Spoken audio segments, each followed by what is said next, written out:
Good morning students आज हम हिंदी की क्लास में चंद्रशेखर वेंकट रमन का ये पाठ नंबर 7 करने जा रहे हैं।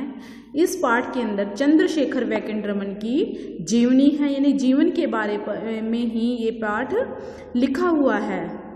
प्रस्तुत पाठ सर चंद्रशेखर वेंकट रमन के जीवन चरित्र पर आधारित है।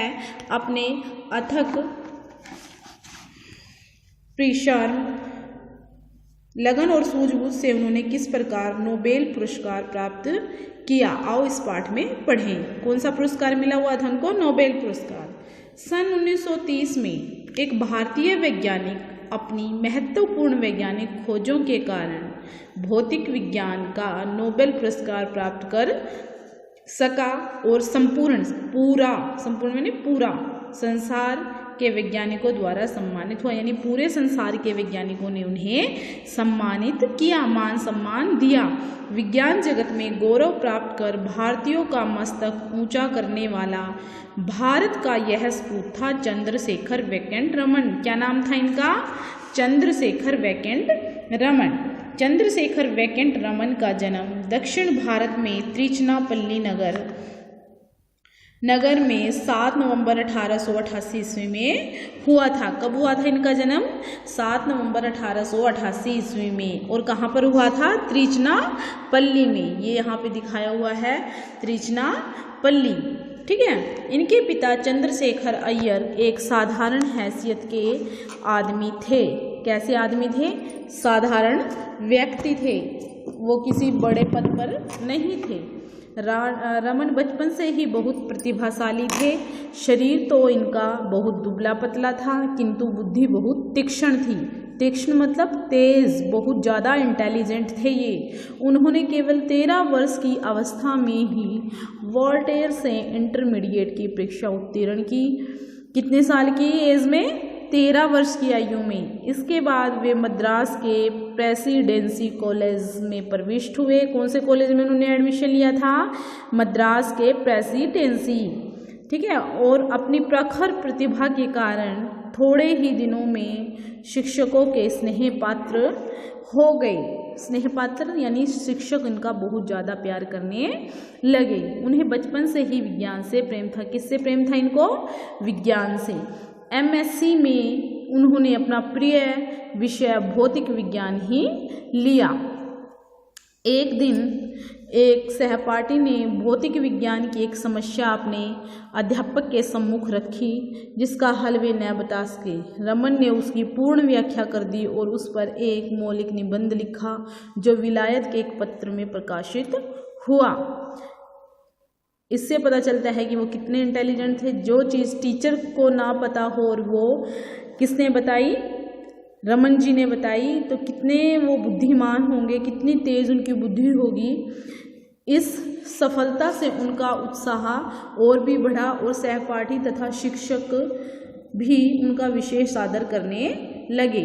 सहपाठी होते हैं मित्र, जो क्लास में पढ़ते हैं। सहपाठ इकट्ठे पाठ करते हैं। सह मैंने इकट्ठा, पाठ मैंने पाठी पढ़ना, तो वो इकट्ठे पढ़ते हैं। एमएससी की परीक्षा में रमन मद्रास विश्वविद्यालय में सर्वप्रथम आए।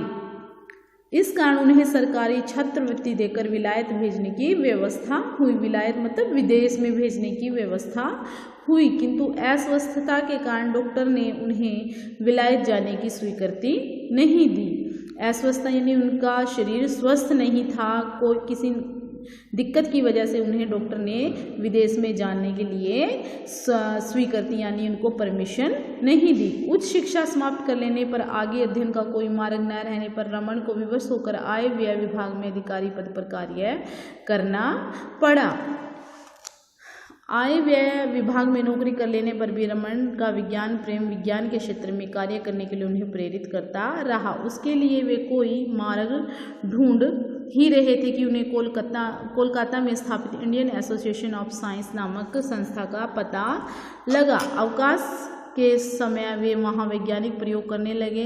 उन दिनों कोलकाता विश्वविद्यालय में भौतिक विज्ञान के प्रोफेसर के पद के लिए कोई उपयुक्त व्यक्ति नहीं मिल रहा था। कोलकाता विश्वविद्यालय के यशस्वी उपकुलपति सर आशुतोष मुखर्जी का ध्यान रमन जी की ओर गया।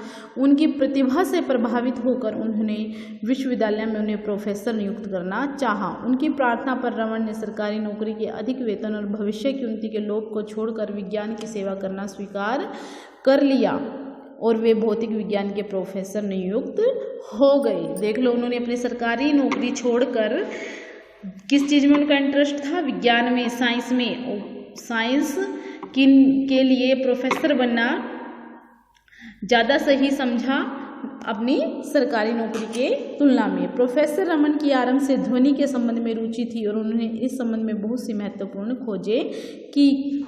इन खोजों से इनका नाम वैज्ञानिक जगत में उज्जवल किया। सन 1923 में इन्हें लंदन की रॉयल सोसाइटी का सदस्य नियुक्त किया गया, जो कि बड़ी ही प्रतिष्ठा मतलब इज्जत की बात, मान की बात थी। विदेशी वैज्ञानिक भारतीय वाद्यों को वैज्ञानिक दृष्टि से समझते थे। प्रोफेसर रमन ने वीणा, मृदंग, तबला आदि वाद्यों की ध्वनियों का विस्तृत अध्ययन करके दिखा दिया कि ये बाजे भी ध्वनि विज्ञान की दृष्टि से श्रेष्ठ हैं। सन 1928 में रमन ने प्रकाश के विकर्ण के संबंध में खोज की, जो एक महत्वपूर्ण खोज मानी जाती है। इसे रमन प्रभाव कहते हैं। इस खोज में बताया, किसकी खोज की थी उन्होंने? प्रकाश की विकर्ण की। और इसे और किस नाम से जाना जाता है?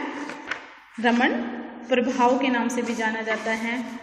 कि जब एक रंगी प्रकाश की किरण किसी पारदर्शक पदार्थ में से गुजरती है, एक ही रंग की प्रकाश की किरण जब किसी पारदर्शक पदार्थ में से गुजरती है, तब उस किरण का कुछ भाग रास्ते में फैल जाता है। इस कारण यह दूसरा रंग प्रारंभिक रंग से भिन्न होता है। इस आविष्कार से भौतिक और रसायन के अध्ययन में बड़ी सहायता मिली है।